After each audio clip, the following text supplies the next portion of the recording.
Everyone, welcome back to my channel. The topic for today's video is the cost of living in Singapore. Now, are you considering moving to this beautiful island called Singapore, or you're just curious to know how much it takes or monthly cost you incur if you stay in a city called Singapore? Now, this is the right video for you. This video has been divided into certain parts which would give you an idea what it takes or how much monthly you need to spend to survive in a city like Singapore. So let's get started. The major part of your salary goes into rental in Singapore. So before we go ahead and see how much is the rental, we need to see the kind of houses we have in Singapore. Singapore is basically divided into the HDBs, which is public housing by the government. Then we have the private properties, the condominiums, and the landed property. These are luxurious housings. I am not discussing this over here because this is very expensive. So right now we will only talk about in this video about HDBs and condominiums. So in this video, I will be telling you about a cost of living in Singapore for a nuclear family. It can be from 2 plus 1 or 2 plus 2.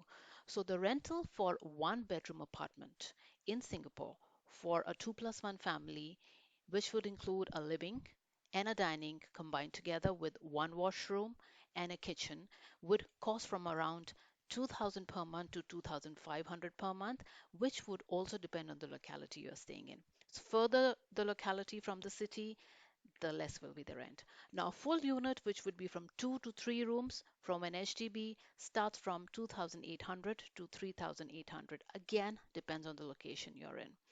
Condominiums start from 4,000 and can go up to 6,000. Again, can go up to 8,000 also, depends on the kind of facilities you're looking for and the location you're looking for.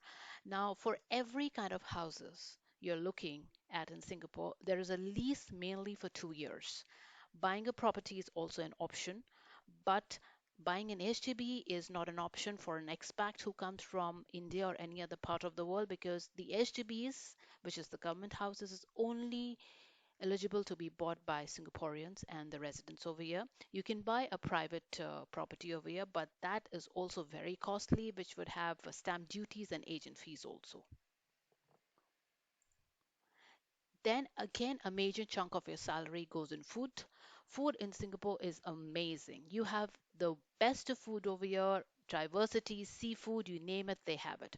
So you have an option of eating at a hawker center or a restaurant, a normal restaurant, or you can go fine dining as well. So a hawker center would be from $5 to $10 for a person, and then a mid-range restaurant would cost you around $5 to $70 per meal per person, and then from 200 to $1,000 for one meal in a fine dining restaurant.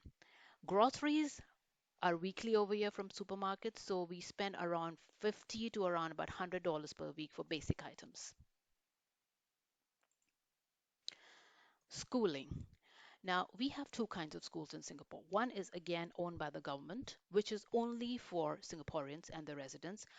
People coming from different countries cannot take admission over there. So the only option left for them is go to an international school, which is again very expensive. Now over there, one-time admission fee you have to pay for a school is $1,000, which is the cheapest. And then it can again go up to 3,000 depending on the kind of school you're looking for. And then quarterly fee will start from 1,200 and can go up to 3,000, and the fee varies from school to school also. Then medical expenses. Medical expenses again are also very expensive in Singapore. Now, if you have insurance from the company, depends on the kind of insurance you have. And it can start from $50 to $300, or maybe high-end limit your company might decide.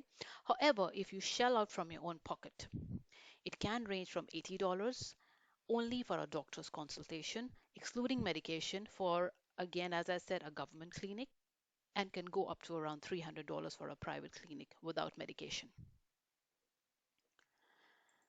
Transportation. In Singapore, people basically travel via MRTs, bus and taxi. For a one-time ride, you pay around about $1.50 per ride. Now, people don't go in through a taxi also, because taxis also are also a little expensive, and And the transportation system in Singapore is very well connected, so we prefer traveling through MRTs and buses. If you're looking for buying a car, your own personal car in Singapore, it is very expensive in Singapore as the government tries to limit the amount due to the lack of space we have in Singapore. A family car can easily cost you more than $100,000, even if it's a used bike.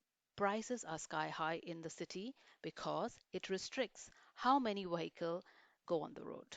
And there is something known as the COE, which is a certificate of entitlement, which is supposed to be renewed every 10 years. And if you don't renew that, that's also very expensive, renewing the COE. You cannot drive a car, your own car, after 10 years in Singapore. So that is the reason people prefer going by MRT or buses and sometimes by taxi. Another kind of expenses in Singapore are the utilities which we have, which will include electricity, water, and gas. Now, we have a combined bill for all three of them every month, so it can range from around $100 to $200 per month. Then again, the internet options, the Wi-Fi facility also is from 30 to 50 or $100, depend on the kind of package you are taking. Internet plans cost around 30 to $50 per month or $100 depending on the kind of package you take. And movie, which would include movies and concert, they can cost around 20 to $100 per person. So ideally, the monthly salary to survive in Singapore will be around $6,000. So that's a wrap to our video.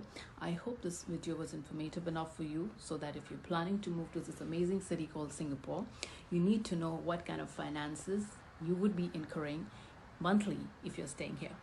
So if you have any more questions, do dig into the comments column below and I'll be happy to answer all of them. Till then, like, share and subscribe to my channel and support my channel. Till then, bye-bye.